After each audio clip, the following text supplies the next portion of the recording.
In the build-up to the G20 summit, the C20's launch and midterm policy dialogue is being held in Sandton, north of Johannesburg.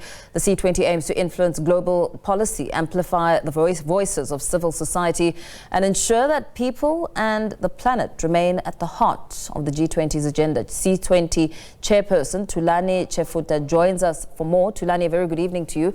Thank you for your time. I mean, your group has been growing since it was formalized as an official G20 engagement group in 2013. That was during the Russian presidency. How significant is this launch for the C20's role in essentially amplifying the voices of civil society? Good evening, Paul, and thank you very much for this opportunity of this conversation with us, and good evening to your viewers as well. As you have correctly indicated, that C20 is a civil society engagement group as part of the structures and processes of G20. And so South Africa is no different in giving that voice of civil society an opportunity to express its policy proposals into the mainstream of what governments will be considering and processing in their own structures. And so this is a significant moment in South Africa because we have national apex organizations, national sectoral organizations, alongside small-scale community-based organizations and grassroots organizations gathering here in Sandton from yesterday until tomorrow to panel beat a mix of policy proposals that we can start to champion and advocate for in the mainstream of government processes. And so this is a significant opportunity as well because South Africa, as part of the family of countries or nations that are part of G20 or a group of 20 countries, will only be able to host another G20 summit only after 19 years. In the rotation of countries that host this.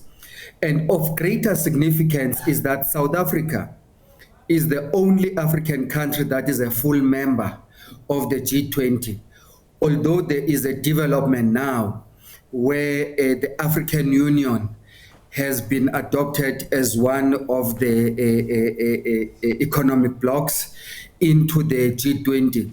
And so in that consideration, South Africa does not only carry the aspirations of what the South African society aspires towards in terms of G20, it has to carry the hopes and the aspirations of the entire African continent through Pan-African perspectives of what the rest of the other countries will be challenged to do in promoting and attracting investments, promoting growth, and creating development in the world. As you speak about panel beating a mix of policy proposals, what will be the focus of your dialogue as you bring these proposals to the table?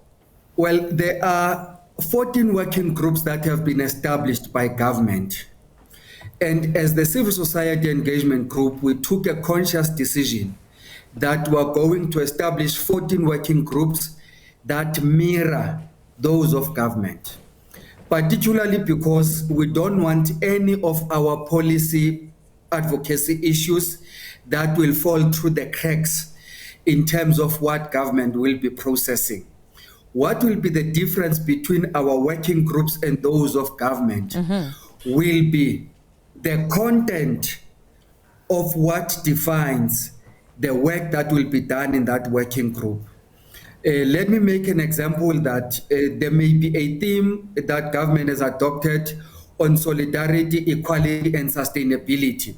We may adopt the same theme, but begin to give it our own interpretation and meaning as civil society as to what do we understand solidarity to mean in the same way as equality and sustainability. So it will be an equal playing field where we deal with the same issues so that we compare apples with apples, but imbue those themes with our own interpretation and meaning as civil society. And so in the scope of those working groups, there are about 6 clusters that we have identified as civil society. The first of those deal with human development related matters, which would be on education, health, skills development, and employment. That's one cluster of issues. Yeah. There is a cluster of issues that is focused on investments, on inclusive growth, on trade, debt and aid, including global financial architecture.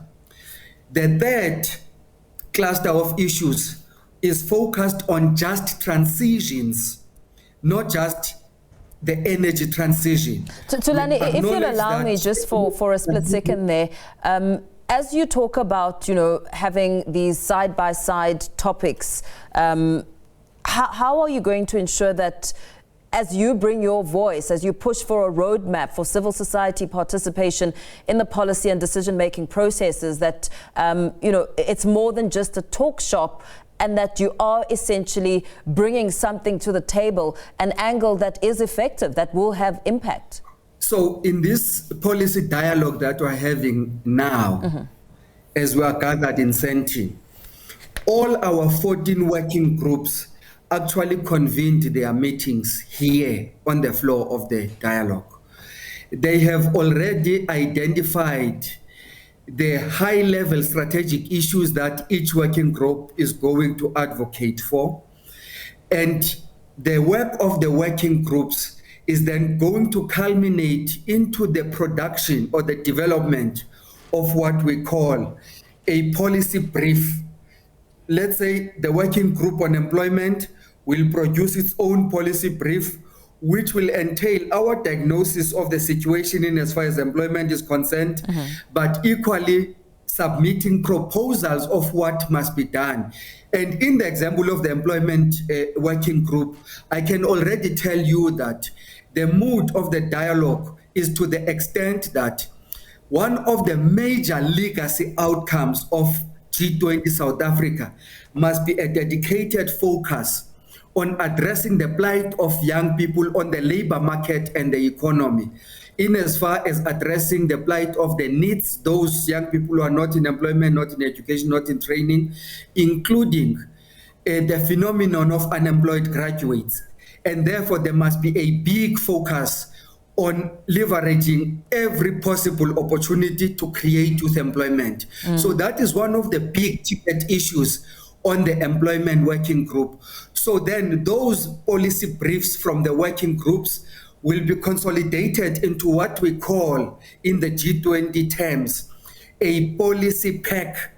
It is that policy pack that the civil society employment group is going to meet with government employment working group and present our proposals. Very well. In the mainstream government meetings, we're also going to have a platform to present our declarations of what are our policy proposals. And that's how we hope to influence what becomes of the final outcomes of G20. Okay, thank you so much. Thanks for speaking to us this evening. G20's agenda, C20 chairperson, Thulani Tshefuta, speaking to us there about the role of the C20 as they take their conversation to the bigger platform of G20.